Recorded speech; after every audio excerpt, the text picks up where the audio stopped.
We may just be in the final week of TikTok's existence in the United States. Yes! Yes! Yes! Yes! And though it is a dark week for many, they are finding refuge in a new app called Xiaohongshu. Xiaohongshu. Shu. It like goes up. 小红书. Whether or not I fully pronounced that right, I tried. I studied that word for a bit. Now, it is a Chinese app known as Rednote. The Chinese name, though, translates to Little Red Book. You know, like Mao's Little Red Book, an icon of communism and a key source of propaganda. A little book that Mao wanted to be in the pocket of every Chinese citizen. Yes, that one. And the American youth can't get enough.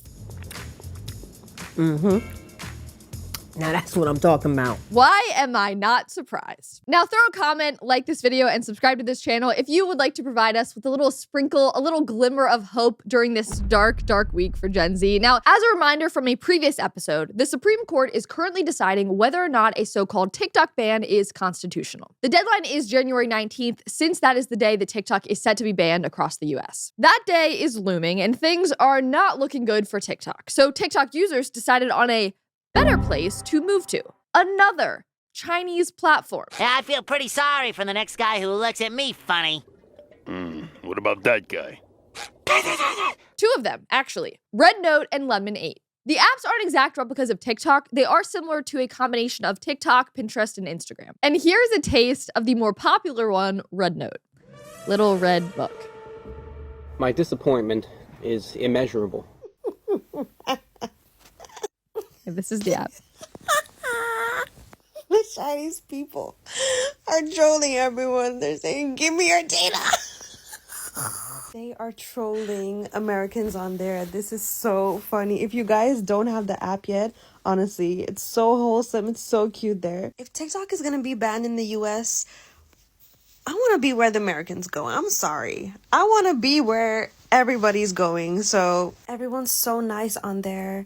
This is better than Reels. I'm so sorry. A lot of this is so funny, especially how the Chinese Gen Z are reacting to this. They are just trolling us. They are being hilarious. So all of my concerns that are going to be evident in this episode are directed at their government and not at them. I just want to make that clear because they're being hilarious. Someone said, they may take all of our info, but at least they're nice about it. Someone else said, I see Luigi edits on Rednote and American refugees, which Luigi... You're doing great, baby! Oh, we love you, Luigi! Yeah, that Luigi has already made a huge celebrity name, apparently, in the Rednote Chinese social media world, which is very concerning. I've already ranted on him, so I'm going to leave his name out of my mouth and continue on, but concerning nonetheless. I just downloaded Rednote, and I don't know how it works necessarily, but there's a post that says, Chinese people, how do you feel about Americans coming to this app? And the top comment I saw from a Chinese user was, in the club, we all fam. I already love this app. Hey! Hey! Do you know them? No. But in the club, we all fam. I love the youth. I love the coming together of all of the jokes, but I don't love what is happening here. Someone said, they're so nice. I haven't felt that peace in an app since TikTok. Another said, Rednote is such a safe space. Is it though? Like, is it? Which we're going to get into in a bit because I would argue it's not. For more reasons than one for all of you safe space lovers. Another said, I feel like we just transferred to a new school. And the creator said, gotta find a table. What is going on? Another woman said, imagine in 20 years, Mandarin being the second most common language in America because all of the teens learning it from the TikTok ban. Because these apps are all completely in Mandarin. 你好. But the American TikTokers don't seem to care. In fact, they're going out of their way to learn it. What's not clicking? What's not clicking? Everything about this is just crazy. If you move to the app Rednote, like pretty much all of us, and you're having trouble getting around the app, here's something that I did. Obviously, it's not in English. I can't figure out a way to switch the settings to English. So what I've been doing is just taking screenshots of like when you fill out your profile or you pick your interests or even comments that I receive. And I put the screenshots into ChatGPT and I tell it to translate to English. The problem is I can't fact check this, so I'm not sure if it's 100% accurate, like the responses that chat is giving me. It's probably But I'm gonna have to say it's close enough for now. I mean, that sounds like a lot of work, but I would not be surprised if things are getting lost in translation here big time. Honestly, I probably need to take a Mandarin class just to even get through this episode, which I could possibly take at Hillsdale College. Now, what I can't tell you is if they do teach Mandarin at Hillsdale College, but I can tell you that it is the perfect time to learn something new. And Hillsdale College's incredible collection of free online courses is just the place to find that. Yes, you heard that right. Free online courses. We're talking over 40 different courses covering everything from C.S. Lewis to the U.S. Constitution, Genesis to ancient history. I just started listening actually to their course on the rise and fall of the Roman Republic right now, because after I learned that all men just think about the Roman Republic all day, I wanted to know also why it was so interesting. The course is showing how they built their empire, what virtues kept the Republic strong, and here's the part that's really interesting: what led to their collapse. Maybe Gen Z should be watching this so that we don't have that happen with perhaps another foreign adversary. But it is amazing to see all of the parallels that you can draw to modern governments. But what I love most is that it's completely self-paced. You can start anywhere, anytime, and learn at your own speed. Whether you're interested in history, like me, or literature, or economics, or philosophy, there's something there for everyone, and the professors, and the editing, and the style of these online courses is so, so cool. I actually saw ads for this before I became a sponsor of them, and I literally clicked on them. I went to learn more because I thought that they looked so engaging, and they are. So if you are ready to expand your horizons, go to hillsdale.edu/comments to start. It's free and it's easy to get started. That's hillsdale.edu/comments to start, hillsdale.edu/comments, and then you can learn about our democracy and different republics around the world, and you can also perhaps learn about communism. Speaking of communism, not all Americans are on board with this. I got on rednote for like 2 seconds. I got right the fuck up off of it. I don't got time for all of that Chinese shit. I don't understand a damn thing on that motherfucking app. And I've changed the language to English, and half of the shit is still in Chinese. I don't got it. Was giving me a brain aneurysm. She's just like, absolutely not. That is a pain in the butt. Like, respect it, but I'm American. I do not speak Mandarin. Why would I use a fully Mandarin app? Just common sense. This video is also going around TikTok, and this one is. Do you speak any English? Do you understand the words that are coming out of my mouth? I just would love to know how the Chinese are talking about us behind our backs right now. They probably think we are so stupid.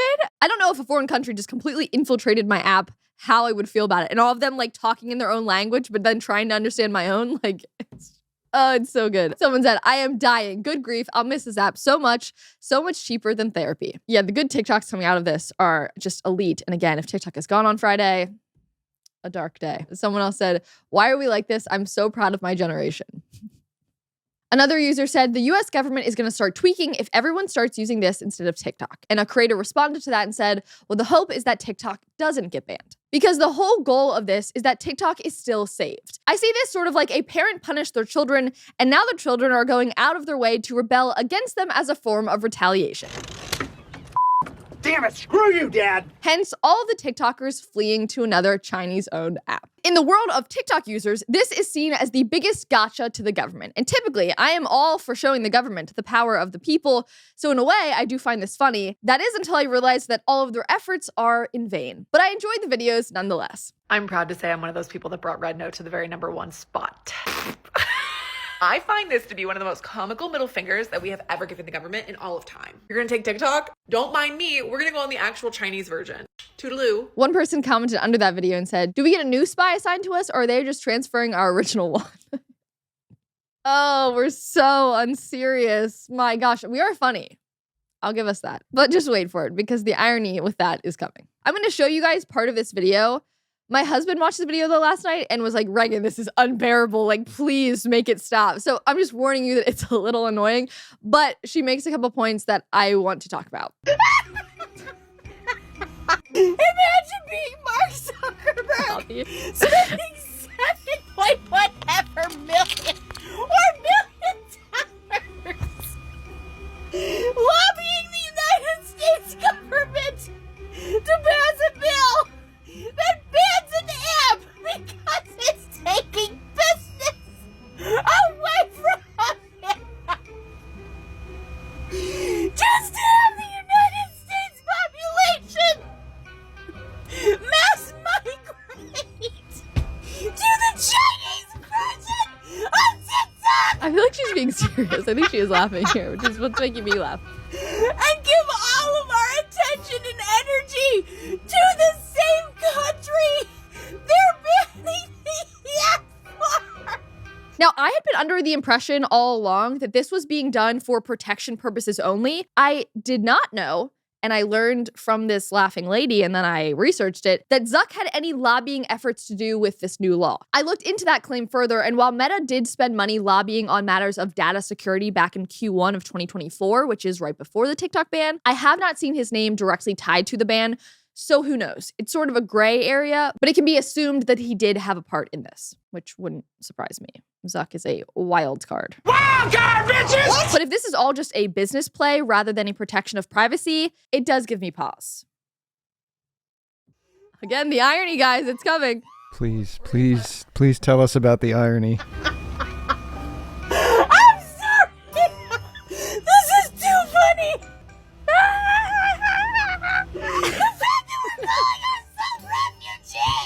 Now, Bobby is desperately asking for me to actually tell you about the irony. The same law that will soon outlaw TikTok will also outlaw rednote and Lemon8 and a couple other Chinese-owned apps. The law, formerly known as Protecting Americans from Foreign Adversary-Controlled Applications Act, basically has the power to end any app with ties to a foreign adversary. Love it. So this one was about to be gone as well.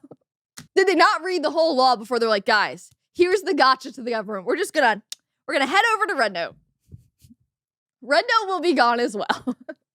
But this is entertaining me in the meantime. The whole debacle is honestly confusing, hence why the internet is acting unhinged like this. But the other ironic part about TikTokers' shift to rednote is in doing so, they have had to bow down to a new set of rules, which are far, very, very far from the politically correct country that they have grown used to. A user over on X pointed this out and he said, Gen Z TikTok addicts tried to move to another CCP-controlled app only to discover that the CCP-controlled apps aimed at Chinese audiences straight up ban LGBT content.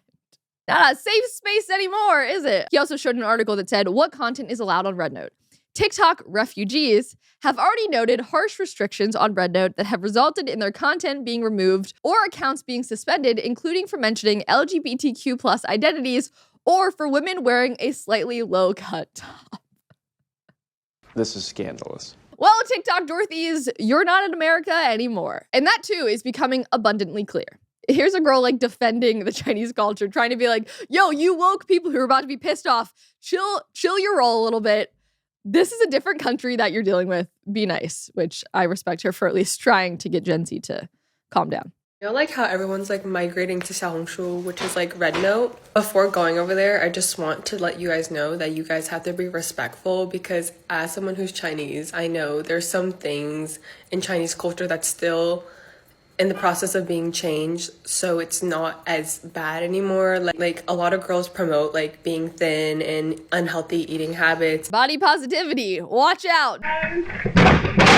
Don't join rednote. Don't be rude, because Chinese people are really, really nice. That's not how Gen Z works. If you have nothing nice to say, just don't say it. And don't go bringing cancel culture over there. Yeah, don't go ruining Chinese apps with our cancel culture. Now, Tiffany, while I think that is fair advice to give them, I highly doubt that they will listen to it. Earlier, like I said, they were calling it their safe space, but I'd be very surprised if they'll be calling it that for much longer. It's also funny to me that so many on TikTok are mad at the government for its attempts to take down the app because they are calling it the last place for true free speech. But TikTok has always had rules, specifically rules around what they call government mistrust, rules that I have had to deal with and fight against firsthand. So no, I would not say that they were fully free to say whatever they wanted in the first place. And as for their sudden, hilariously ironic shift to rednote, they're quickly coming to learn how much more speech they stand to lose. Base Thomas Jefferson said, LOL, this is why I use X and Instagram. Better to be addicted to an American-owned app than a CCP-owned one. Exactly. While I may not even trust our American-owned apps,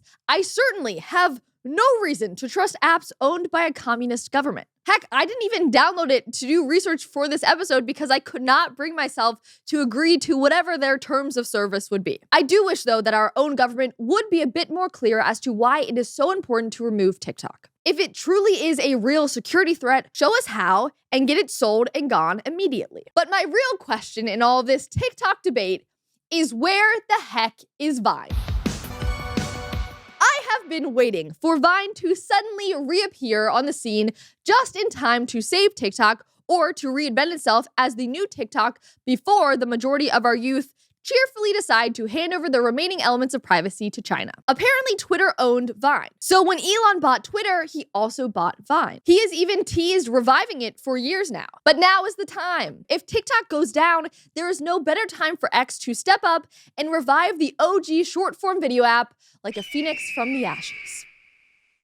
Thanks so much for watching today's episode. If you want more content like this, make sure to subscribe to the channel, like this video if you enjoyed it, and hit the notification bell so you never miss an episode. Thanks so much and have a great day.